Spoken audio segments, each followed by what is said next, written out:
Welcome in, everyone, to another edition of the GSMC College Football Podcast, brought to you by the GSMC Sports Network. I'm your host, as always, Tommy Brzee. It is Monday, September 9th around here, and we have a packed show for you today, that is for sure. We're going to start talking about Texas heading up to Ann Arbor and just obliterating Michigan for about 4 quarters, well, 3.5 quarters, and then took their foot well off the gas towards the end of that game. Then we'll get into another just splattering. Tennessee over NC State 51-10, domination, and really sets up Tennessee for a really bright future under Josh Heupel, which we'll get into in that segment. Then we'll get into kind of a twofer. We'll get into Nebraska handling Colorado and 28-10 in that one. And then Iowa State staged a big-time comeback in the Cy-Hawk Trophy battle, 20-19 over Iowa. Just an incredible second half from Rocco back there. Then we'll get into some upsets. NIU just shocked Notre Dame this past weekend, going up to South Bend and getting a win. But some other Group of 5 teams had plenty to say about this weekend and got very, very close to doing the exact same thing. So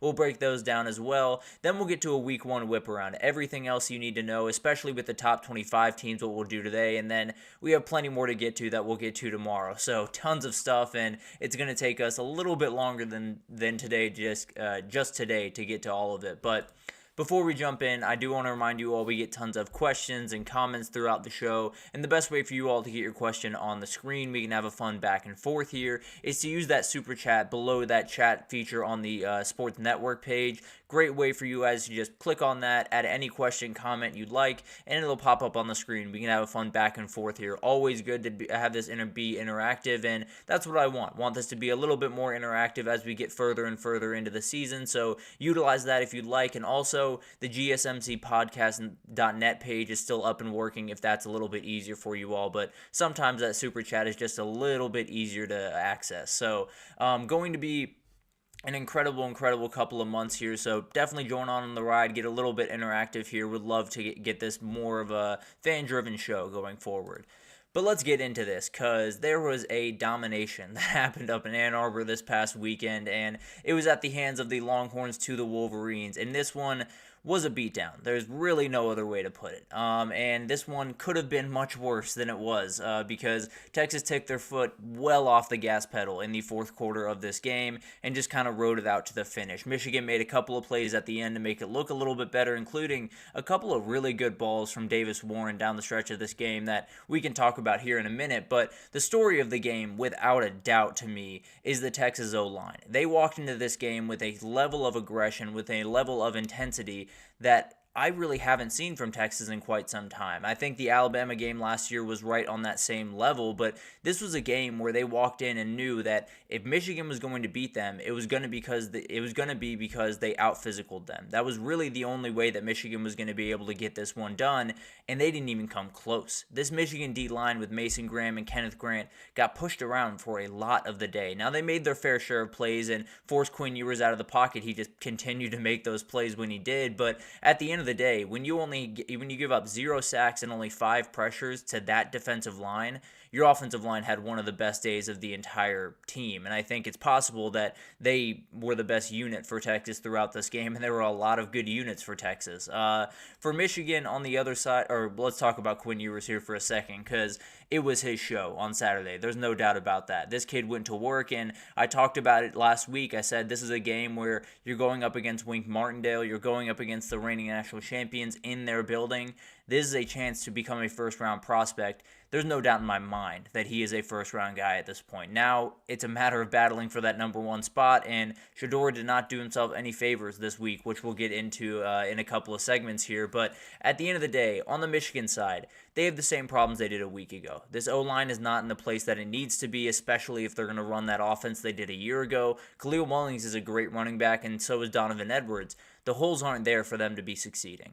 Texas did a great job of closing a lot of those up, don't get me wrong, but at the end of the day, there was a mismatch when it came to Texas D-line, particularly the depth of that D-line and the O-line of Michigan, and it was clear and obvious because then you had to have Davis Warren pushing the ball downfield in a game that you did not want this way to go. So it's definitely a very, very impressive performance from Texas. Top to bottom, this is one of the best performances, if not the best performance I've seen from Steve Sarkisian Sarkisian's Texas team, and it comes with a lot of expectations now. Now you are the team that everyone's looking at to possibly win a national title, but as of right now, they're on just cruise control. They look absolutely in full control of what they're doing, and Michigan just looked lost for much of this game. But let's get into why Texas won in particular, and the biggest thing is game plan and coaching, no doubt about it. Steve Sarkisian had an interesting battle in this game. It was him against Wink Martindale, one of the most incredible and, experienced defensive coordinators in the entire football world.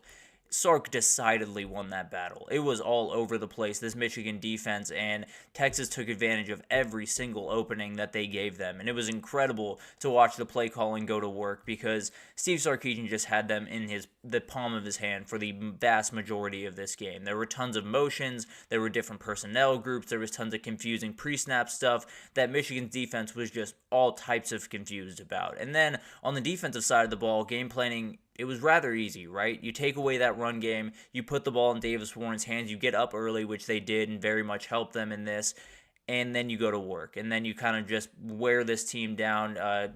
Michigan went for 22 carries, 82 yards, not at all what they wanted to do in this game, and it forced them to pass the ball a lot more, and that's when Texas took advantage. Had 2 picks on Davis Warren, and it was really just one of those games where everything from start to finish went just about Texas' way, except for a holding penalty on the first drive, and even then it felt like the writing was on the wall that Texas was going to roll in this game after that first drive. In fact, in the first half, Texas ran 45 plays, 36 of them were in Michigan territory. They were all over Michigan from start to finish, at least in the first half, and then they took their foot off the gas pedal by a pretty aggressive margin in the second half and just kind of rode this one out to a victory. But the other part of this was physicality, and we talked about it with the O-line and the D-line playing really good football, but this Michigan D-line has 2 first-round talents without a doubt in Mason Graham and Kenneth Grant.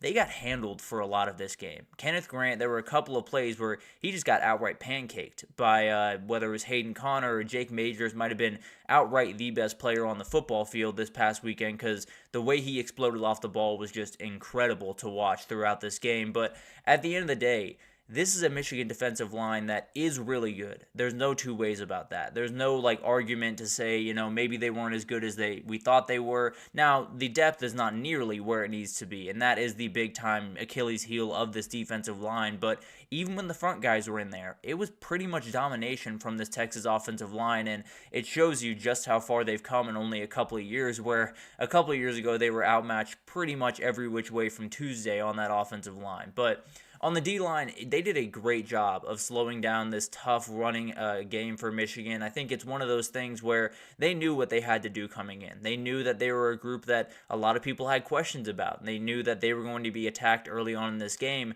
They answered the bell and then some. There were so many guys rotating in, which was the difference in this game in a lot of ways. Texas had multiple guys to rotate in, and the offensive line, although I don't think they utilized that too much, but Michigan just did. They don't have the guys on the back end of this team to really supplement some of the worries they have on the front end. So it's one of those things where Michigan last year, it was incredible team top end. It's not to say, this team, the starting 11 or starting 22 for Michigan last year wasn't incredible because it was off the charts awesome. What really made that team special, though, was the depth behind them. And now you just don't have that. Not nearly to the level that you had a year ago, and Texas took full advantage of that one. So this is one that could have gotten a lot uglier, and one of the big-time reasons is Quinn Ewers. He went to work in this game, and it was so impressive to watch him mature just in this game. I mean, you watch him from, if people want to go back and watch that Arkansas game in his first year, or go back and watch that Oklahoma State game in his first year, and then watch this one, you genuinely will believe that someone took his body. You would genuinely believe it's an entirely different person. It's a spirit that has taken over his body, and it's Tom Brady now, because the kid is so comfortable. The kid makes every single play that's right in front of them, and when a Michigan defense that can get you into trouble very quickly, he just made the play that was in front of him. He made the play that he needed to make, and then when one really needed to be made by him, man, did he make it. That that touchdown to Gunnar Helm to start the game, who also had might have been the player of the game outside of Quinn Ewers. Just incredible play from that tight end that they very much needed in this game because Michigan was just trying to take away everything upfield. He was just underneath and caught every single pass and had a really, really awesome day. But overall, the biggest thing for me was how he responded. There were multiple times, especially early on in this game, where Texas was just 3rd and 10, 3rd and 12, 3rd and 8, and then he made every pass. He made every single throw. They went 10 and 16 on third down throughout this game, and I would bet you that a lot of those third down stops came in the second half of this game when they were running the ball on third down when they could have passed the ball. So it's one of those things where every single thing you needed Quinn Ewers to do in this game, he did. There was not a beat miss, there was not a moment miss, and there was not something that he threw a ball and you felt nervous about where it was going. He was just on fire, and it put him in a position where now I'd have a hard time not putting him at least number 1 or number 2. We'll talk about who I think is number 1 in a couple of segments here, but he's one of those guys that just shot himself to the top of the Heisman candidacy, and he absolutely should, because just a remarkable performance from this kid on Saturday. Where does Michigan go from here? That's the big-time question I'll have for both of these teams real quickly here, and this one's tough because you look at this team, they don't have a true identity on offense. If your offensive line is not going to be as deep or is not as dominant as it was a year ago, you're not going to be able to run the ball as efficiently. Frankly, I think they have to get Alex Orji more involved in this offense. I think you have to be more dynamic running the ball. You have to give them more to think about on that defensive front rather than let's just collapse to the middle and then force Davis Warren to beat us with his arm. And then the other part of it is you still don't have a true wide receiver one. You still don't have a guy that you can go to every single down and feel really confident in that. Samaj Morgan made some really good plays in this game, but at the end of the day, the majority of his yards were on that touchdown to Davis Warren in garbage time. So at the end of the day, they need someone on that outside. And right now, it looks like no one is even close to taking that realm. I think Samaj Morgan has a shot. I think Tyler Morris probably should have at this point, but has not. I think it's just one of those things where Michigan is in one of those positions where offensively, if it's not going to be Colston Loveland and it's not going to be this run game, you have no shot to be able to put up points against really any team, but especially the elite teams that you're going to have to beat throughout the season, including a USC game that's coming up here pretty soon. So there's a ton on the plate, but at the end of the day, the defense isn't as good as it was a year ago, particularly on the back end and in depth in general, but they are still very capable. Michigan's defense is going to keep them in a lot of these games because I look a little bit worse than they are. Quinn Ewers was on fire. Steve Sarkisian was calling every right play, and it just looked incredible from that side of the ball. So I'm trying not to hold too much against this Michigan defense right now, but at the end of the day, they'll still be in a lot of games, but they got to figure out that quarterback position. I know a lot of Michigan fans have been calling for Jaden Davis to possibly take some reps. I don't hate the idea. As of right now, you don't have a lot going for you, and maybe the answer is the kid at sitting on the bench right now. But we'll see what happens there, and we'll keep you updated as it does. But for Texas, go to work. That's the end-all, be-all after this game. This is the game that, launches you off. It was the same thing with Alabama a year ago, where now you're in a part of the season where things might have just gotten a little bit harder. This is a game where you get up for it. You know what you're going into. You know you want to win this game. You know how big of a deal this game is and everything in between. So it's not hard to get up for this game. It might be a little bit harder to get up for UTSA or for ULM in a couple of weeks. And then you got Mississippi State coming to town. More than anything, last year we saw Alabama fall to Texas, and Texas put on an incredible performance in week 2.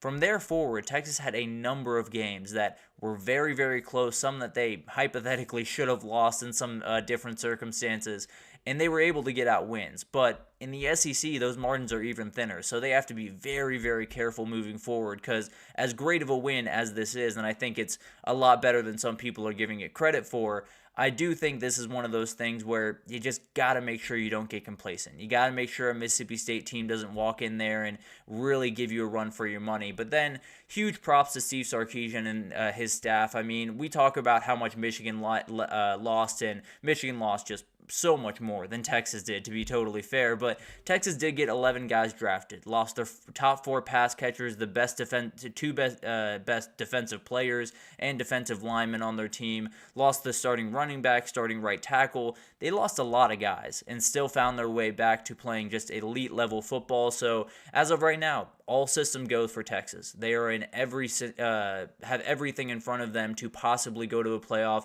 to possibly win a national title, but now it's time to really deliver. Now it's time to get past this big time game that everyone was looking forward to, and now it's time to execute. And we'll see what they can do over the next little bit, because last year it was a big time problem executing at the level they needed to down the stretch of that season. So it's going to be interesting to watch this team, but as of right now, dominating performance. And this Texas team, as good as last year's team was, this looks like a better, more complete team to me. So definitely a team that absolutely will have plenty to say about the college football playoff. But let's take our first break. We went a little bit long there, got a little bit into the weeds about Texas. But at the end of the day, let's take our first break here. And when we come back, we're going to talk about Tennessee just rolling over NC State, another dominating performance by a top 25 team. And it was an interesting one. So I want to break that one down right after this. So stick with us.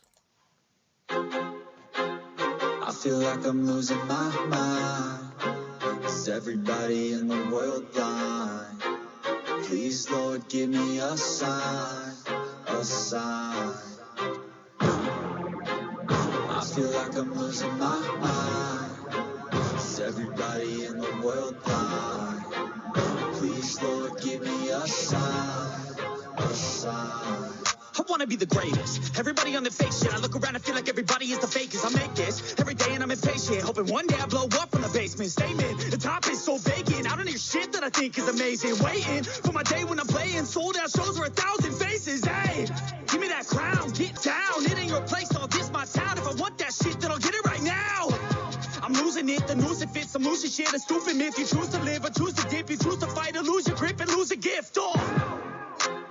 I feel like I'm losing my mind. Is everybody in the world blind? Please, Lord, give me a sign, a sign. I feel like I'm losing my mind. Is everybody in the world blind? Alrighty, welcome.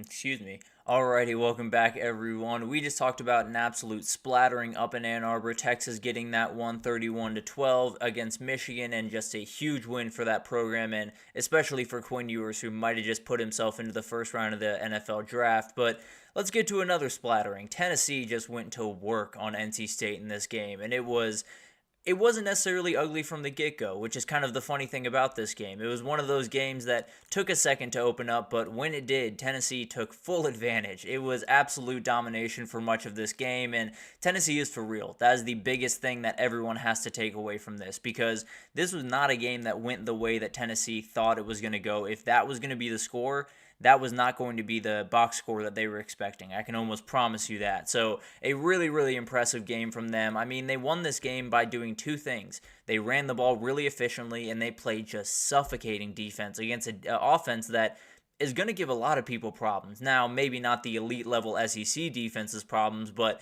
they're going to give a lot of people in the ACC problems, and Tennessee made it look relatively easy to dominate this game. And the big time switch in this game, obviously, was that big time pick by, I'm blanking on his name, and I hate it because he's a walk-on. He deserves a scholarship. I'll leave it at that for the time being. But a remarkable play by him. NC State was down 3-10 at this moment, and they were driving down the field. I believe they were on the 15 or so of Tennessee. And then Grayson McCall misses Justin Jolie. They go the other way for a pick six, and this game just ends, essentially. This game just totally gets buried for NC State, and they didn't score an offensive touchdown in this game. It was really, really ugly. And overall, I think when you're Tennessee, the plain and simple of it is if I told you Nico Iamaleava was going to walk out there and throw 2 picks and just over 200 yards, you probably would have been a little bit worried about Tennessee even covering this spread. Well, they quadrupled the spread, so it was more than fine with Nico not necessarily playing his cleanest of football. They were still able to get a big-time win, and let's get into how they got this win, because it was really, really impressive to watch this team go to work, and the biggest thing was the line of scrimmage dominated this game. They had 249 rushing yards, 5.7 yards per carry for Tennessee. For NC State, 39 rushing yards and 1.4 yards per carry. I talked about it last week that Jordan Waters had to be a big factor in this game. He was not. Was very, very few heard from. So at the end of the day, this defensive line for Tennessee is so athletic, so deep. It's one of those teams that you just can't wait for a matchup like Bama or a matchup like Georgia, although Bama's offensive line has some troubles that we'll get into here in a second. But at the end of the day, this is a team that you cannot wait to see go up against Georgia in that offensive line because they're so deep, they're so athletic on that D-line. It's going to be one of the best matchups of the entire year, regardless of the game. So this is one of those things that it was clear as day which team was more physical, which team was more dominant, bigger, stronger, faster, all of that stuff. It went Tennessee's direction. Really just dominating performances, particularly from those line of scrimmage players. And then they kept the wide receivers out of it. I talked about it last week. This was the only place that NC State had a decided advantage, at least in my mind. And it didn't look like that on Saturday. I mean, you have Concepcion, you have Noah Rogers, you have Justin Jolie. There should be places they were not able to. Grayson McCall, 15 for 22, 104 yards, 1 pick, 4.7 yards per pass. Not going to be nearly good enough. And Kevin Concepcion took up over half of those passing yards with 53, and he was the leading receiver. So it was ugly. No two ways about that. And they did a great job keeping Concepcion under wraps because that was the only way they were going to win this game, is get the ball out on the edge to these really athletic wide receivers and see if they can make a couple of plays out in space. They were not able to. Huge shout out to Boo Carter, who I thought played a really good game against some really, really tough circumstances, especially early on. Made some minor mistakes, but overall just played really, really good football and just really impressed with that back end in general that I think still has some troubles and I think still can get taken advantage of by the Georgias and some of the other teams around the SEC. But at the end of the day, a really, really good performance against a team that could have exploited your back end and was not able to. And then finally, the offensive game plan was just as clear as day. They had 44 carries, almost 250 yards on the ground, and it was one of those things where NC State did everything they could to stop that pass game, and they did a relatively good job. 2 picks from Nico, only 200 yards passing. That's about as good as you're going to get, frankly, from this Tennessee offense. But at the end of the day, they're going to be able to run the ball. They have a really good offensive line. Dylan Sampson's an absolute monster. I believe he went for over 100 yards. I don't have it right here, but he went for over 100 yards. Nico added a little bit on the ground, 60 yards rushing and a touchdown there. So they did enough. It wasn't about, beating NC State over the head with a ton of deep passes. It wasn't about, putting on a highlight reel show and getting Nico Iamaleava into the Heisman conversation. It was about winning this game, and man, did they. They absolutely dominated from start to finish, and a lot of it was just them saying, okay, you're going to drop 8 in coverage, which they did a ton in this game. We'll just run the ball at you, and we'll run it for 44 carries, almost 250 yards, and you guys will not have any chance to be able to win this one. I believe the difference in plays called in this game was something like Tennessee around 50 to NC State around 25. So NC State's one of those teams, they run the ball very, very slowly down the field. They kind of are a little bit monotonous at times.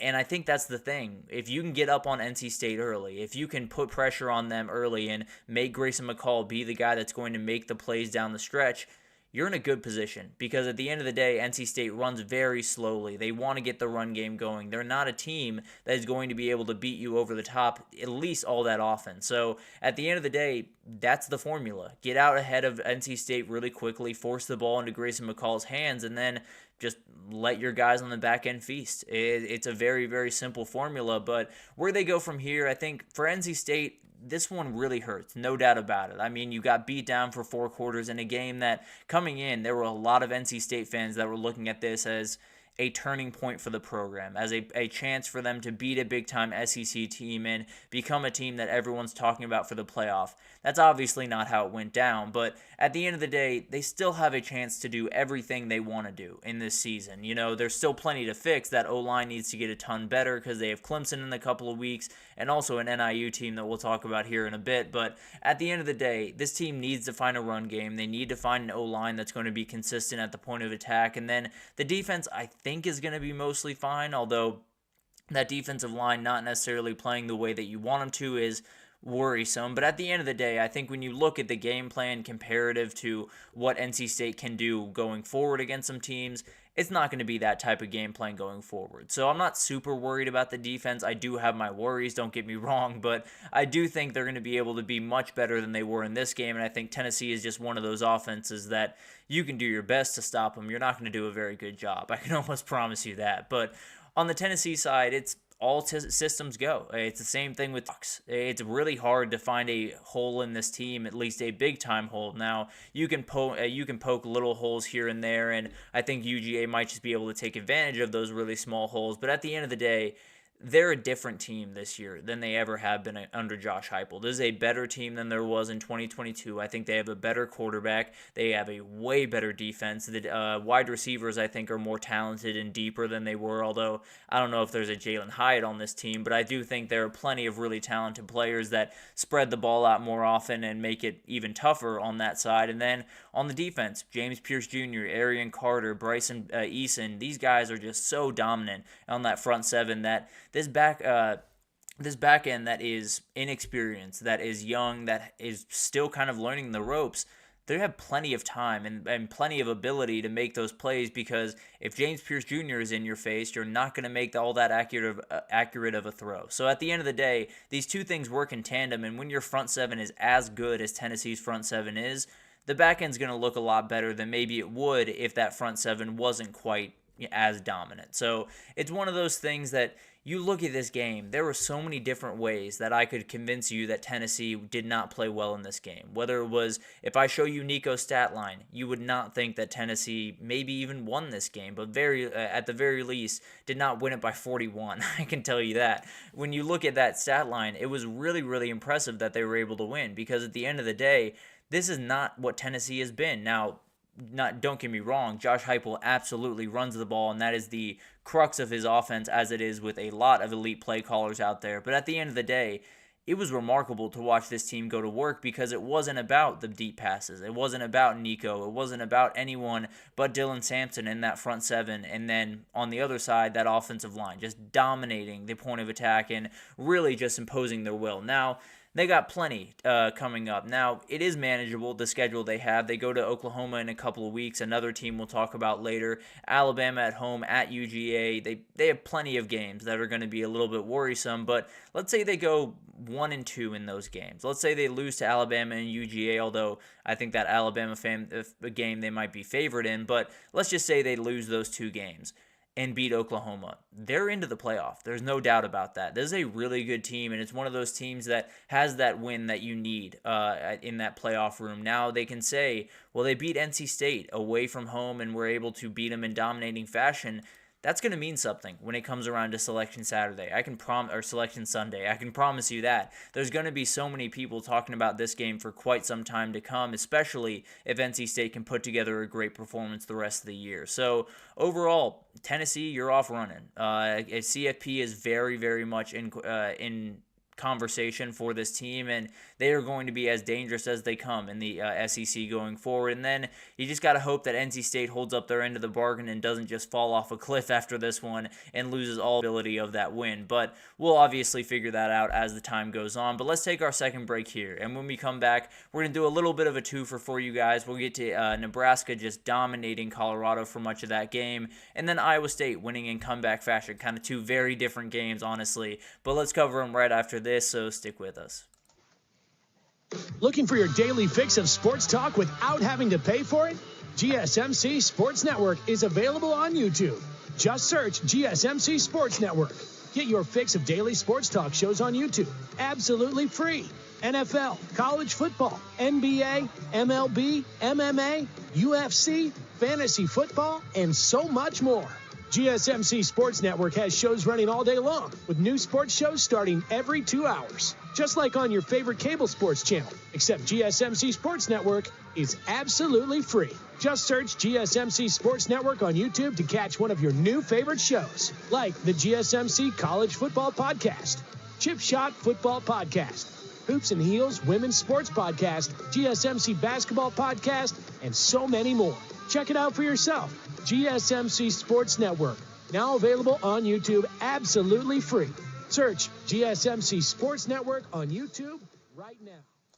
Alrighty, welcome back everyone. We just talked about Tennessee just absolutely handling NC State over there in Charlotte, 51-10, just dominating performance, and Tennessee officially a CFP contender, and they might not look back, honestly. This is a very good team that is much better on defense than they have been in past years, and that's all the difference you need on a Josh Heupel team, I can promise you that. But now let's get into some other games. Nebraska just rolled over Colorado. Iowa State staged one of the greatest comebacks in Cyhawk history, so I want to get into two of these games, two very different games to be fair, but very fun games nonetheless. Nebraska wins 28-10 in Lincoln, a huge win for this program, one that you could feel it in that crowd. They really wanted this one. They were able to get it done. A huge performance from all of the players really on the team, but particularly that defense was just suffocating for all of this game. Dominating performance and baited Shadur into some really bad passes. And there were a number of different things to pull away from this game. I think when you look at this, it couldn't have been uglier for Colorado for much of this game. I think Matt Rule and Nebraska did exactly what they wanted to do. They got out to an early lead, and then they ran the ball to victory. That's the way that they want to go about business. That's the way that a lot of Matt Rule teams go about business in the past, and it's been a winning formula thus far. So really, really impressive to be able to just kind of push on their neck after they get that first initial win, after they get that first initial punch. They were able to just keep punching throughout this game. It was really, really impressive to watch Nebraska just control this one. It wasn't about, putting up a ton of points. It wasn't about showboating. It wasn't about blowing them out. It was about getting out there with a win. And that's what Matt Rule is about. And it was really impressive and this was a Matt Rule win. It was very, very interesting to watch because it happens every time that Matt Rule takes over a team where they just turn into a very, very clean team. That's all they do. They don't do anything spectacular. They don't have ridiculous athletes or anything. They just make the right play when they need to make it. So it was really awesome to watch these two teams go to work. But how Nebraska won this one, pretty simple thing. Dylan Raiola went 23 for 30, 185 yards, a touchdown, but most importantly, no picks. That is the biggest thing here, where you were walking into a game where you were bigger, you were stronger, you had more talent on the defensive side of the ball by a margin, and you had the ability to essentially just run the ball to victory. You just can't make mistakes on the other side, and they did not. Now, penalties were a little bit of an issue that they'll have to figure out down the road, but overall, when you have two turnovers compared to you get two turnovers compared to giving up 0, you're going to have a lot of success against this Colorado team, just plain and simple. And then run the ball. They just went to work on the ground, and it really wasn't anything overly crazy. They ran for 149 yards, 4.3 yards per carry, so it wasn't like they beat them over the head and just dominated them on the ground. What they did is they chewed up clock. 10 more minutes of time in possession for Nebraska than Colorado in this game. We talked about it last week. Keeping that offense on the sideline is the way you go to work on this Colorado team, and man, did they. They did a great job of that, and Colorado only had 16 yards rushing in comparison. So they're Colorado. And then finally, they got after Shadur, and this is something that is going to be a theme throughout the Big 12 schedule because there are a lot of good defensive linemen that they're going to have to go up against that are going to feast. I can just honestly promise you that. But last year he got sacked 8 times. This year he got sacked 6 times. So technically an improvement, but not nearly where you need to be for this guy to succeed. And I think there were a number of different plays throughout this game where that showed. I think even the pick that he threw that was just one of the most bizarre play calls I've ever seen in my entire life, if I'm being totally honest. The idea of a quarterback having his feet in the end zone and throwing a button hook all the way across the field is just beyond stupid, but that's beside the point. A million different things in that play just should not have happened, including the play call, the decision making, and everything in between. But at the end of the day, it was one of those things that Nebraska knew what they had to do. They knew that they were the more physical team. They knew they were the stronger team. So what they did was they got out to an early lead. They ran the ball down the stretch, and then they won the game pretty comfortably. They did exactly what they were supposed to do, and Matt Rule has to feel really good about that because it was a really impressive performance, and it was a Matt Rule performance more than anything else. So where does Colorado go from here? The problem with this, and Colorado is a team that has a really good quarterback. They have Travis Hunter, who, in my opinion, is the best player in college football. The book is out on them. That's the problem. It's not about, how many athletes you have on one side of the ball. It's not about the talent or the name recognition that you have. It's about just, you can't run the ball. You have no ability to run the ball. The offensive line is not as good as people wanted it to be. The defensive line is not going to get there against elite offensive lines that they're going to face in the Big 12. And every other Big 12 team is just going to do what Nebraska did in this game. They're just going to sit back. They're going to dare you to run the ball. They're not going to run the ball because they don't have a run game to speak of. And then Shedeur going to make one or two mistakes throughout this game, and then you just run the ball to victory. That's the plain and simple. That's the way that you beat Colorado. Pretty much every single Big 12 team can do that, especially with the way that they've been playing defense over the past little bit. You talk about all of these air raid offenses, all of these teams that pass the ball all the time in the Big 12 that cause so many problems for Big 12 defenses for such a long time. That's no longer the case. They've started to drop 8 in coverage. They started to make things a lot tougher for those air raid offenses, and if Colorado's going to come in throwing the ball that often, they're not necessarily an air raid, quote-unquote, but if they're going to throw the ball that often, the Big 12 is going to tear them to pieces, just plain and simple. This Colorado team lost that game when Shedeur threw that pick because the body language right after that was just a disaster. So it gives you the blueprint. If you're a team in the Big 12 and you can go out there and punch Colorado in the teeth first, you're probably going to win that game, just plain and simple. And it's not an indictment necessarily on Colorado or Dion or anything. What it is this team is very simple. To beat this team, you have a very simple formula. You just got to execute. And Nebraska did an incredible job of doing that on Saturday. As for Nebraska, just go win. You have a couple of games coming up that could get a little bit sketchy here. I think they have at Illinois, they have Rutgers at Indiana. So it's not like they have the easiest games in the world, but I don't want to say should, but hypothetically, you should be 7-0 going into that Ohio State game. Things can happen. It is college football, no doubt about that. But as of right now, this was the game that I was looking at saying maybe they could fall in that one. Maybe at Indiana is another one to watch. Illinois just played really good football this past weekend. But overall, I think you look at this team, they should be 7-0 walking into that Ohio State game, and then who knows what happens. It's one of those teams that a lot of doors opened on Saturday, and it's a team that I don't necessarily think is going to make the playoff, but as of right now, it's hard for me to say that they can't. That's for sure. So a really dominating performance. Huge props to Matt Rule and that group. And as for the Colorado team, they got a lot to figure out, and they've had a lot to figure out for a number of years, and they look right where they were when they started. So it's hard for me to say this is a much better team. I think they're a team that is roughly the exact same, but they got more names to watch, that's for sure. So I guess that's cool. But at the end of the day, it's the same exact results as a year ago. Moving on to Iowa State, Iowa. This was a fun game. No two ways about that. Iowa State, Iowa is always a really fun one, the Cy-Hawk Trophy, but we got some points in this one, and we didn't get them till the second half really with Iowa State, but Iowa State did a really good job in this game. This was one where Iowa did exactly what they wanted to do in the first half, handled them on defense, did what they needed to do on offense, although there were a couple of missed opportunities in terms of playing complementary football in the early parts of this game for Iowa, and being able to possibly put away this game did not happen. So it was one of those things that you left the door open for Iowa State, and Jalen Noel and Rocco Beck took full advantage. So there's so many different things to take away from this game. I think the Iowa offense, you're better. You still have big-time issues. You were given the ball at the Iowa State 12 after an INT and had to settle for 3 points. That might have been the game right there. If you're able to put that ball in the end zone, then you win this game and you walk out feeling really good about the rest of your season, but you left the door open and Iowa State took full advantage. So how they won halftime adjustments is the most obvious answer in the world. They were down 13-0 going into halftime. We're down 19-7 in the third quarter, and still finding a way to win is absolutely huge. I mean, the defense also tightened up, forcing a punt or turnover on all but one possession in the second half, and that possession was pretty early on in the second half. So really incredible job by Matt Campbell and this defensive staff. Did an incredible job of game planning and executing that game plan, because it was weird. We were coming into this game, Iowa, you felt like if you can stop that run game, you have a shot. Well, they stopped the pass game and did a really good job of doing that. Cade McNamara went 13 for 29, 99 yards, 0 touchdowns, 2 picks. And there's one of those things where Caleb Jackson is running backs in the country.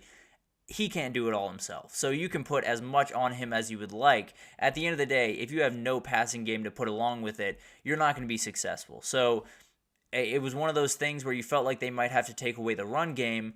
You take away one or the other, you're probably in pretty good shape regardless, because one-dimensional offenses tend to struggle a lot. But at the end of the day, the biggest thing to me was they made big plays when they needed them. They had a couple of plays down the stretch of this game that made all of the difference. We talked about how they went down 19-7. The very next play was a 75-yard touchdown to Jalen Noel, and it brought them right back into this game. A huge play by Rocco Becht and Jalen Noel, and Jalen Noel really just took over this game in the second half. And then in the back end of this game, when they were going down trying to hit a game-winning field goal, 30-yard pass down the sideline to Jalen Noel, which I loved the play call on, by the way. It was absolutely incredible that they very easily could have played pretty conservative, thrown out routes, kept everything in the mid, just kept everything very comfortable.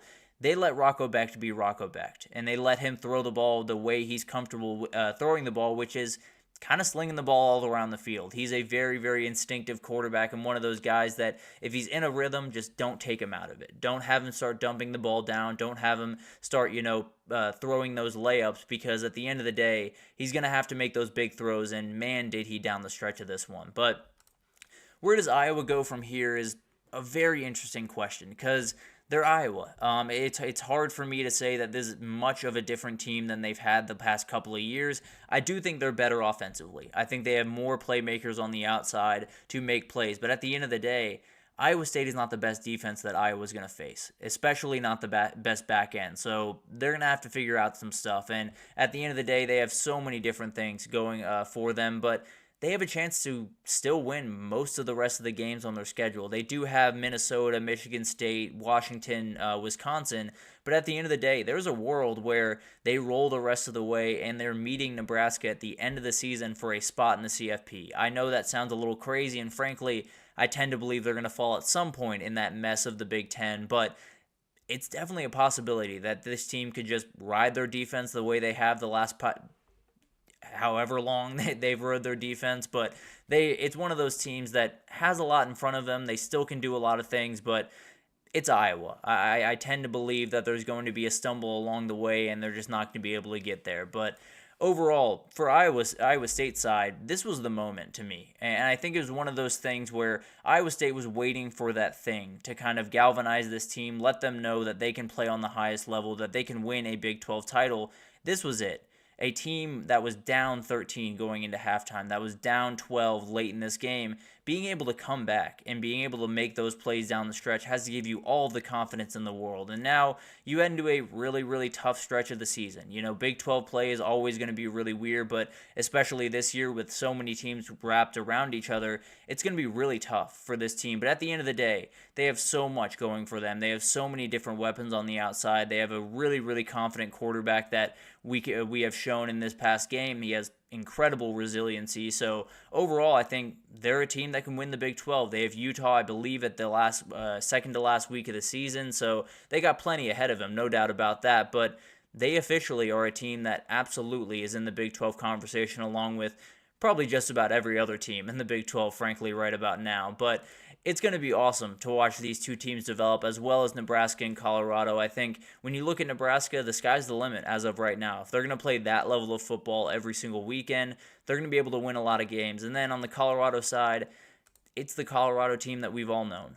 It's hard for me to sit here and say that they are much better in any of the places that they needed to get much better in for them to be more successful this year. I do think that they can still get to 6 wins just purely based off that talent level, but overall, just a remarkably disappointing performance, and one that Colorado has seen before. It's the exact same formula as it was a year ago to beat them, and you just roll with that into year 2 for Dion. So they got stuff to figure out. There's no two ways about that, but let's see if they do. It'll be interesting to watch the rest of the season, but as of right now, I'm not necessarily loving the rest of their schedule. I can promise you that. But let's take our third break here, and when we come back, we got to talk about upsets. NIU just pulled off a stunner in South Bend this past weekend, and then we had some more Group of 5 teams give some teams some scares. They didn't necessarily fall in those games, but definitely kept some teams on the edge of their seats for a little bit longer than they were hoping. So we'll talk about that right after this, so stick with us.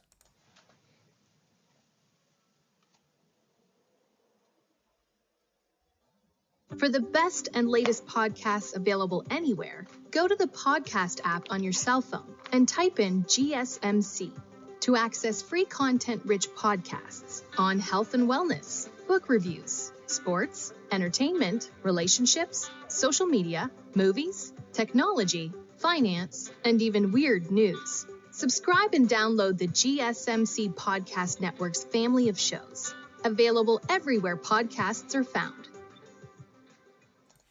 Alrighty, welcome back everyone. We just talked about Nebraska just dismantling Colorado for much of that game, and then Iowa State staging a big-time comeback to win the Cy-Hawk Trophy this year for the first time in quite some time, or at least for the first, I believe they lost 8 out of the last 9, if I'm not mistaken, but we're able to get this one done, and a huge win for the Cyclones there. But let's get into this big-time upset, because it was wild. It was one of those games that you did not think you had to tune into, and then you looked up around the fourth quarter and said, okay, well, I guess this has to go on the main TV, because this one was insane from start to finish, and it was one of those games that it just can't happen. There's no two ways to put it. I mean, Notre Dame has this happen just about once a year, where they lose a game that they have no business losing, that they were either up in late or they were just way better of a team than the team that was coming in. They lost to Stanford and Marshall a couple of years ago, lost a game to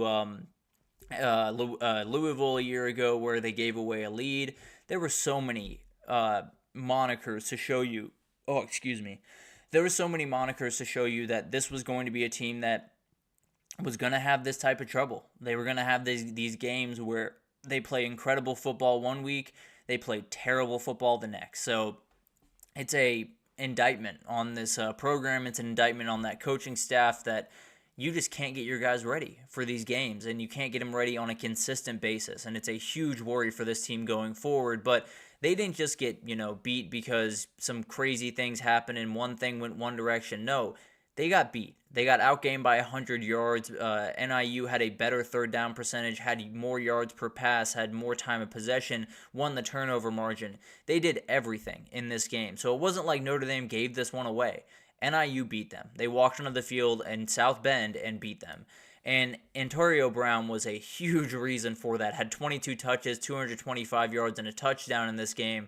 This kid was special. He was the difference in this game and was just outright impossible for Notre Dame to get a beat on. And then on the other side of things, I think Notre Dame's got issues. There's no two ways to put it. I mean, this is a team that has so many problems on the offensive line. They're one of 5 FBS teams that doesn't have a passing touchdown up until this point. This is one of those games that just should knock you out of the college football playoff contention. I understand that if they run the table, they'll probably get in, but another reason why I think the 12-team playoff is just dumb. This is a game that should bury you. This is a game that you should not be able to recover from, and this is a game that, frankly, should never happen to Notre Dame. So when it does happen, we should punish them accordingly, which is you are no longer in the playoff. Plain and simple. I don't care if Notre Dame runs the table. I don't care if they beat everyone by 50. This is a game that they had to win. This is a game that they were coming off one of the bigger wins in week 1, and they walked into their own stadium and got beat by a team that is weaker, that is not as strong, that is less big, that is less talented, that should be worse coached, and all of these different things. That should knock them out of the playoff. Period. End of story. That's one of the reasons I just hate the 12 team is Notre Dame can still strap them up next week, and if they go undefeated the rest of the way, they're probably in your 12-team playoff. They should not be. Plain and simple. All the respect in the world to NIU. No disrespect at all to NIU in this, but come on. Notre Dame cannot lose this game and still be a playoff team. Just plain and simple. They are not an elite team in this college football world, and they do not deserve a chance to play for the national title. So I don't know what happens from here. Frankly, I think Notre Dame's going to lose another one, so it won't necessarily be a problem. But even if they don't, I don't want to see them in the playoff. This is not a top 12 team in the country. This is not a team that deserves to be playing for a chance to win a national title. Period. End of story.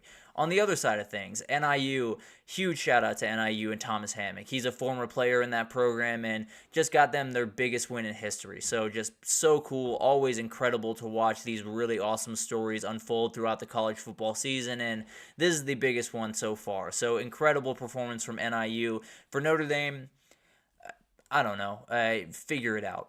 They have so many problems up there when it comes to coaching, when it comes to getting these guys ready for these games that for whatever reason they feel entitled to win. That I don't know. Don't let Notre Dame into the playoff. I'll leave it at that. Just regardless of what they do going forward, do not let them into the playoff. They do not deserve a chance to play for a national title. But that's beside the point. Let's move on to Penn State and Bowling Green, because this was a gross game. There's no two ways about that. Penn State did a very, very bad job of playing complementary football throughout this game, and then in the first half, it was all the offense doing incredible things, but then the defense couldn't stop anything. In the second half, it was a lot of the offense just not doing anything on third down, and the defense having to bow up and make big-time plays down the stretch. So in the second half, I think this offense had a ton of third down missed opportunities, went 2 for 9 on third down in this game, had 7 penalties for 76 yards. Drew Aller threw a pick in the end zone that could have made it look a lot better if that wasn't a pick.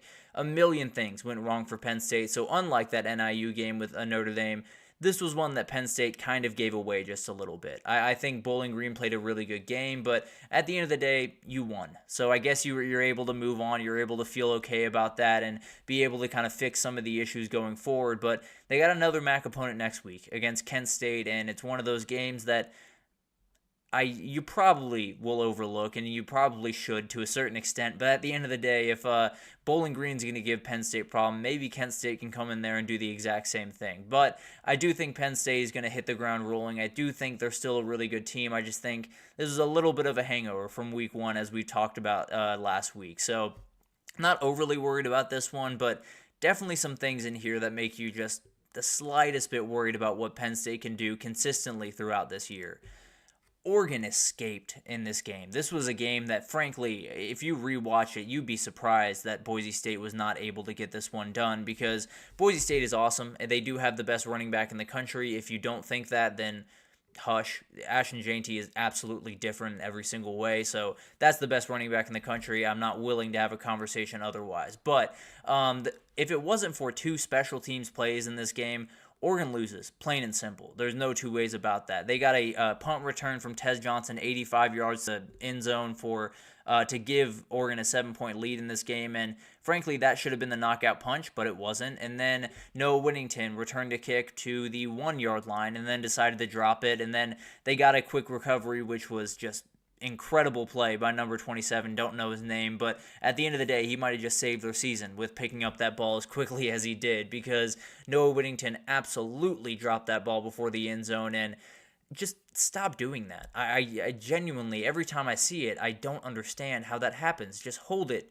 until you get in the end zone. It's not the hardest thing in the world. It's the craziest thing that happens on a consistent basis in college football. So Noah Whittington, hopefully he learns from that, but Oregon dodged a huge bullet in this game, and they still have issues. The O-line was not good in this game. Boise State got after Dylan Gabriel a lot in this game, and the run game had really nothing going. And then on the other side, you were facing a player that is just magic. Ashton Jeanty was just incredible in this game. 25 carries, 192 yards, 3 touchdowns.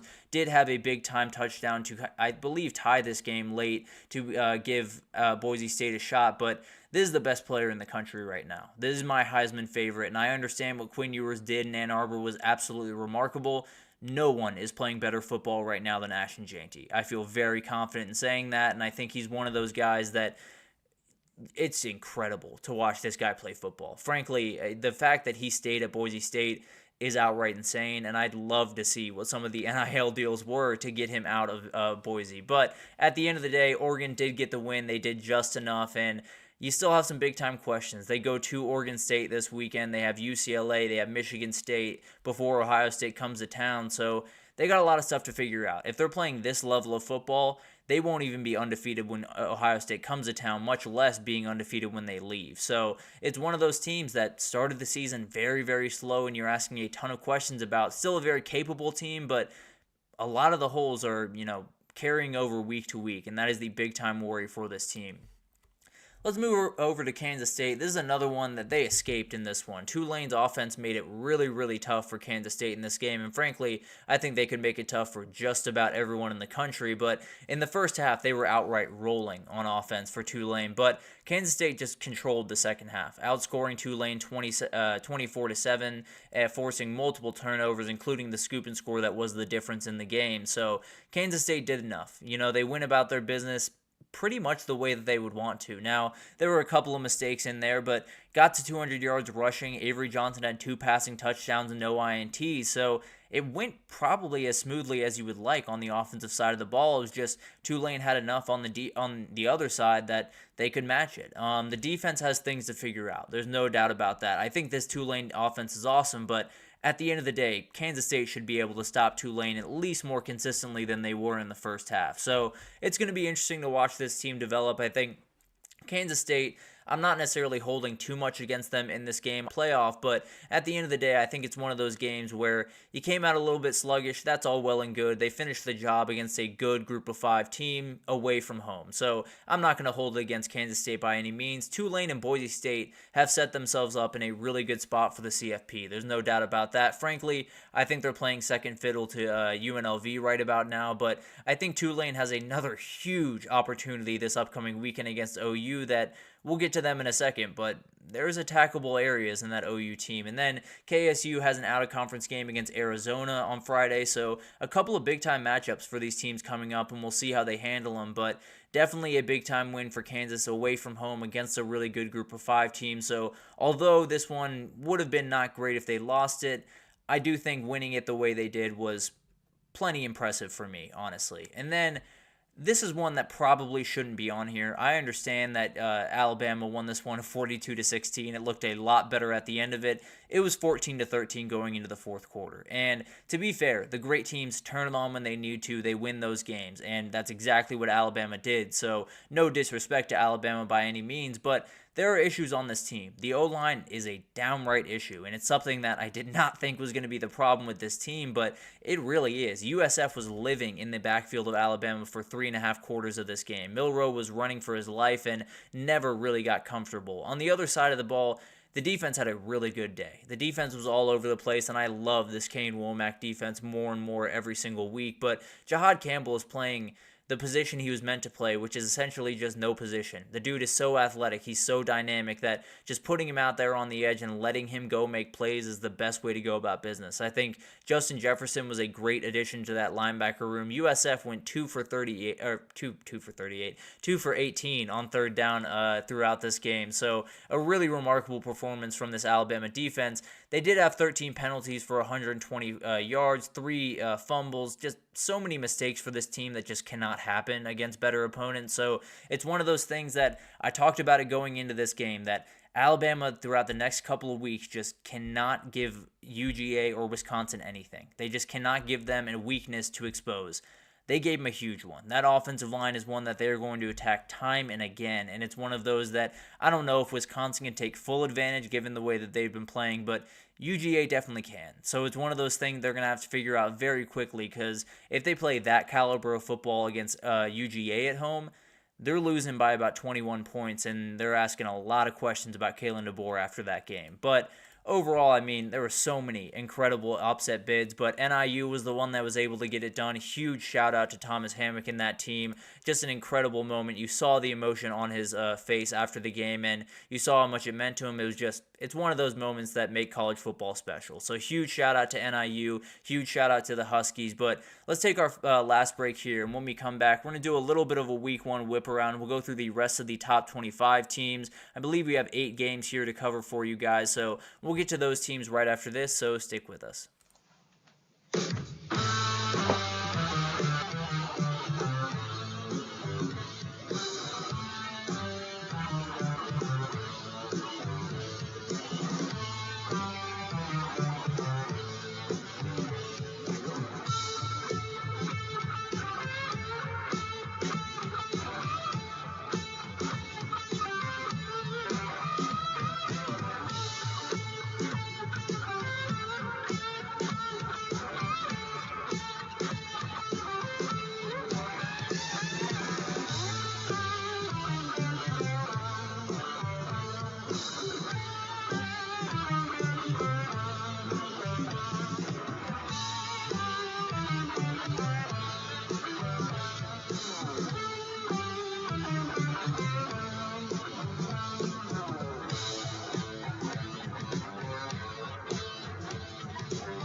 Alrighty, welcome back everyone. We just talked about some of the upset bids, including NIU knocking off Notre Dame in South Bend. Just one of those things for Notre Dame. You can almost bet on it annually. They will lose a game that they have no business losing, and this was that one. Maybe there will be another one down the stretch, but as of right now, they have a lot of questions in South Bend, I can promise you that. But let's get into this last segment here, and we're just going to do a little bit of a whip around, and we got to start with Utah. They had a big-time win, 23-12 over Baylor. This was an out-of-conference game, just to remind everyone. Definitely a very weird one, but this was out-of-conference. We'll have another one on Friday with Kansas State, Arizona. That will be out-of-conference as well before we get into Big 12 play. But Utah gets the wins. It could have been much worse, but at the end of the day, Cam Rising left with an injury, and he hurt his throwing hand on a late hit out of bounds that was not that great. I did not like that one bit, but at the end of the day, they are without him for the time being. Isaac Wilson, the brother of Zach Wilson, took over at quarterback, and it was stagnant. There's no other way to put it, and frankly, I would not expect anything different from a young kid making his appearance against a Dave Aranda defense. So nothing against him at all. I think he's one of those kids that's going to be really talented, but he got thrown into the fire in this one. The Utah defense just controlled this game, holding Baylor to barely over 200 yards, 3 sacks, 8 tackles for loss, just all over the place, including a blocked field goal return for a touchdown. So they dominated pretty much all 3 phases of this game, but you just got to keep coming back to Cam Rising. They absolutely need that kid. There's no two ways about that. They need him on the field, and they need him healthy. And they got Oklahoma State in a couple of weeks. And if Isaac Wilson is the guy trotting out into Stillwater to play that game, I can almost promise you that's going to be a loss. I think Isaac Wilson is a very talented quarterback and will be very good in time, but I don't think he can handle that. I'm just being totally honest. Cam Rising, I think, is one of those guys that he's probably okay. He did give a thumbs up to the crowd when they asked if that means anything to you guys, but at the end of the day, we'll keep you updated on everything you need to know because this is it. We talked about it going into the season. Utah is a team that if he is on the field, they can win pretty much anything in front of them. If he is not on the field, they're going to have a tough time even getting in Big 12 contention. So they got to figure it out very quickly. They got to hope that he's more healthy, and I just hate it for the kid more than anything else because he's put in so much work to get back to where he is, and to have it taken away because of a dumb play more than anything else, it just got to be really annoying. But at the end of the day, hopefully he's healthy in a couple of weeks here and they can hit the ground running, and this doesn't have a long-term effect, but every time he goes down, you just hate to see that headline roll across your Twitter page. But moving on to Oklahoma, they escaped on Saturday, and this was a game that I pegged that was going to be close, and it really was. It was a little bit closer than I was expecting, frankly, but Oklahoma has an O-line problem. There's really no other way to put it. This is a Houston front that is good. This is a Houston front that is not great and not even close to what Tennessee is going to have in a couple of weeks, what Texas is going to have in the Red River rivalry, what Alabama is going to have later on in the season. They have a problem, and if they don't fix it quickly, they're going to get torn to pieces in the SEC, just being totally honest, and it's going to start in that Tennessee game where they just go to work on this team. But they do have a really good defense. They were able to hold Houston, were able to get a safety late in this game to save them, really. But at the end of the day, ran for 78 total yards, 2.8 yards per carry. Jackson Arnold was under fire the entire game and was off the mark on a number of throws because of it. It felt like he was one of those guys that you're standing back there and you're just expecting someone to get through, so you try to get rid of the ball just a little bit too quickly. It was clunky at times, that is for sure, and it's one of those big-time worries that once you have a young quarterback mixed with a great offensive line, some of those mistakes that could not be as aggressive become very amplified very quickly. So Jackson Arnold could be one of those guys that leaves a lot on the table, and it wouldn't be his fault by any means. So 7 of OU's points came off a turnover inside Houston's 10-yard line. So for 42 minutes of this game, they were absolutely down. And for 42-plus minutes, the only points that Oklahoma scored were a safety towards the end of this game that gave them the win. So it was gross. There's no two ways about that. Oklahoma has really, really big problems to fix, and if they don't fix them before Tennessee comes to town, it's going to look a lot like that NC State game. It might look a little bit better because that defense on the other side is so good and one of the best defenses in the entire SEC, but at the end of the day, this was gross, and it's one of those things that Oklahoma fans had these worries coming in. They're being amplified more and more as we get throughout this game, or throughout this season. Moving forward to their former rival, their real rival that they should be playing every year. Oklahoma State beats Arkansas in double overtime 39-31. This one was crazy, and I have never seen a team try to lose a game quite as hard as Arkansas did in this game. It was remarkable to watch the mistakes that happened for Arkansas down the stretch. They were up 21-7 at halftime. Then to start the half, they went punt, fumble, missed field goal, downs, and Oklahoma State was right back in the game. It was just terrible from Arkansas in the early parts of the second half. And then shout out to Alan Bowman. He made every play that you needed him to make throughout this game. Ollie Gordon was fully in check. 17 carries, 48 yards, got a touchdown, but overall, Arkansas just bottled him up all day. And Alan Bowman made the necessary plays. Didn't necessarily put up gaudy numbers by any means, but definitely did what they needed him to do and was really, really impressive for me. But overall, on the other side of the ball, this was the moment for Sam Pittman. I think there was a moment early on in this game where you were thinking, man, if they can win this one, they get a ranked win over Oklahoma State, they move into SEC play, maybe feeling a little bit more confident. They have some playmakers with Taylon Green and Jaquindon Jackson and Andrew Armstrong. They have guys. Maybe they can make some noise, and then it all came to a screeching halt very quickly. So it's one of those teams that you knew it wasn't going to be a pretty season. You knew it wasn't going to be great, but at the end of the day, they have 5 ranked teams ahead of them. 4 of them are in the top 7, so it could get really ugly. But Jaquindon Jackson and Andrew Armstrong are absolute dudes, so maybe you can win a couple of games here and there that you don't expect to win, but at the end of the day, this is a game that Arkansas should have won, and the fact that they didn't might just send them on a very bad downward spiral.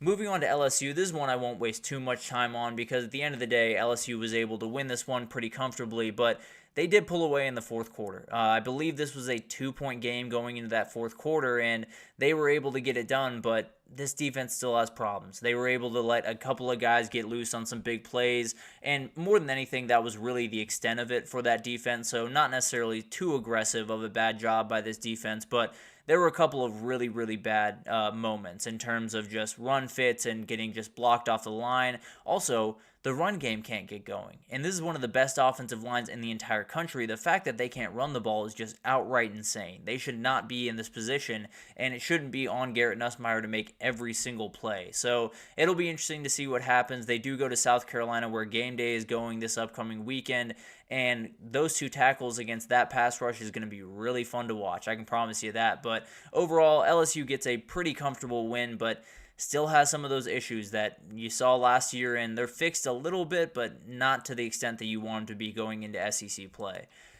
Illinois got a huge win, impressive win from Illinois in this one, and it was kind of a back-and-forth affair until you went to the fourth quarter, and then it belonged to Illinois. In that quarter, the possessions went Kansas punt, Illinois touchdown, Kansas punt, Illinois field goal. That was almost a 7-minute drive, and then a Kansas fumble to finish off the game. So it was really impressive, Illinois' closing ability in this game. Luke Altmaier did exactly what you need him to do, which is just execute. It doesn't need to be pretty. It doesn't need to be perfect. He doesn't need to make the Caleb Williams type plays. He just needs to put the ball downfield. He just needs to put the ball on target, and he found Zachary Franklin a ton in this game, and that's a very talented player for Illinois that could cause problems for just about any defensive backfield in the entire country, and man did he against Kansas this weekend. For Kansas, you can't have Jalen Daniels give up the ball 4 times. That just can't happen. If you're going to win games, Jalen Daniels is a guy that needs the ball in his hands. So if he's going to give the ball up 4 times, you are not going to win a lot of games. And it's one of those things that you have a really good run game. Devin Neal and Daniel Highshaw are going to be fantastic for you. You're not going to beat a lot of the Big 12 teams you need to beat down the stretch if you can't do both, and if you can't take care of the football especially. So that's something they're going to have to figure out. One of the worst performances from Jalen Daniels we've seen in quite some time, but overall, a huge win for Illinois. Kansas, still plenty ahead of you, still plenty to figure out for sure, but at the end of the day, still everything on the table for Kansas, and Illinois, maybe a little bit more on the table than we once thought. Arizona escaped Northern Arizona in this game, and they have a really big-time issue. They have Kansas State this upcoming Friday, and the script to beat Arizona is just about as simple as there is a script around the country, because it's the reality of stop T-Mac. If you can stop T-Mac, you win that game. He had 2 catches, 11 yards in this game, and the only reason Northern Arizona was not able to win was They didn't have the athletes to win. I promise you the Big 12 does. So if the Big 12 can stop T-Mac, which is easier said than done, but frankly, if Northern Arizona can do it, then I would bet Iowa State can do it. I would bet Kansas State can do it. So at the end of the day, if that's the way it's going to be, Arizona's not going to win a lot of games, plain and simple. If that's the only offense you really have to speak of, Quali Conley has played really good football and was their leading rusher in this game, but was also their leading receiver in this game. So they still don't have another wide receiver option, and if you can take that one guy out of the game for Arizona, you're likely in a really good spot to win, which was what Northern Arizona was for a long time, but the defense played well enough for Arizona to win that one. But it's clear for every other Big 12 team out there that is about to play this team, you know exactly what you have to do, and if you do it, you have a pretty good chance to beat this Wildcat team. Syracuse got a huge win over Georgia Tech, and this was the Kyle McCord show. 32 for 46, 381, 4 touchdowns, just went to work on this Georgia Tech back end, and had some choice words on the sideline if you saw that. But at the end of the day, this is one of those games where it started bad, so Tech was in a really bad spot. Tech is not a team that is going to be able to come back from behind. They are very monotonous. They, chip away at you. They break you by, or they kill you by a million paper cuts. They don't go down the field. They don't make those big explosive plays. So Syracuse able to get out in front of them made all the difference in this game. So huge shout out to Syracuse. I think when you look at this game, they dominated pretty much from start to finish. Georgia Tech was able to get a couple of crazy drives towards the end of this game to make it look a little bit better, but at the end of the day, this Syracuse team is putting together a really good early part of the season, and I think with Kyle McCord playing this confident in the football, they have a chance to make some noise. Now, they still have NC State, Virginia Tech, Miami, Boston College on the schedule, but let's say they can definitely beat 3 of those teams. Let's say they beat 3 of those teams. They might just be in the ACC title. So a crazy, crazy thing to talk about. But Syracuse, maybe Kyle McCord was the only thing missing from this team. And Fran Brown coming over has made all of the difference. And I'm sure he will send Ryan Day even more gifts after this week because that guy is downright special over there in Syracuse, at least right now. And then to finish it out, I talked about this one last week, and I made a prediction that Clemson was going to win this game, but they were going to struggle to find their offense. What a dummy I am, because Clemson went to work on offense in this game, and it's not necessarily saying that they're going to be able to go to work the rest of the season, but K. Klubnik had 2 incompletions, he had 5 passing touchdowns. Phil Moffa had 118 on the ground on 10 carries. Bryant Wesco had 130 and a touchdown. Jay Burningstool had 100 yards and 2 touchdowns. Everyone got into the play, and everyone made really good plays in this game. Now, this is not necessarily the elite App State team that they've had in years past, but this was a dominating performance, and it begs a couple of different questions. Is Clemson okay on offense? Do they have all the guys that they need to? I think they're a little bit better, and I think Bryant Wesco coming along is going to be huge for this team. But at the end of the day, they still got some things they have to figure out. And if they play that NC State game in 2 weeks and look incredible on offense, then I'm on board. But as of right now, I'm still a little bit skeptical. And then the other question is, how good is UGA? Because they dismantled this Clemson team, and then Clemson, I don't know if it was an energy thing, I don't know if it was an anger thing, I don't know if there was more at play than just them being that much better than App State, but if that's how good Georgia is, then good luck everyone else, just plain and simple. I mean, if they're going to beat a team that goes to work like this on a Saturday, 34-3, it's a terrifying team. So overall, there's a ton of takeaways, but maybe the biggest one is Georgia's downright terrifying the rest of the year, as they have been for the past quite some time. And as for Ole Miss, Missouri, Miami, USC, Louisville, all your fans, don't be mad at me. Your team just really took care of business. I did not need to waste time on your team because they're just going about their business the way that they should be. So overall, an incredible week 2. And we will continue into tomorrow talking about all the games because we didn't even get to Cal Auburn. That was absolutely crazy. We didn't even get to South Carolina just dismantling Kentucky at home. So we have plenty others to get to throughout the rest of the week. But that'll do it for today, at least, for this edition of the GSMC College Football Podcast, brought to you by the GSMC Sports Network. Your support means a lot to us, so please remember to subscribe to the show, leave a positive review. It does make a huge difference for us. Also, follow us on Facebook, Twitter, TikTok, Instagram, all of the social pages for all the content and updates you could possibly need. We have really incredible people doing awesome work across every single sport you could want. So you're a basketball guy, you're a football guy, you're a football gal, anything you need, we absolutely have you covered on the GSMC Sports page. So come on over and we will totally have you covered everything in the world of sports. But thank you once again for listening, and I will see you tomorrow for more reactions from the Week 2 slate. Mm-hmm. Mm-hmm.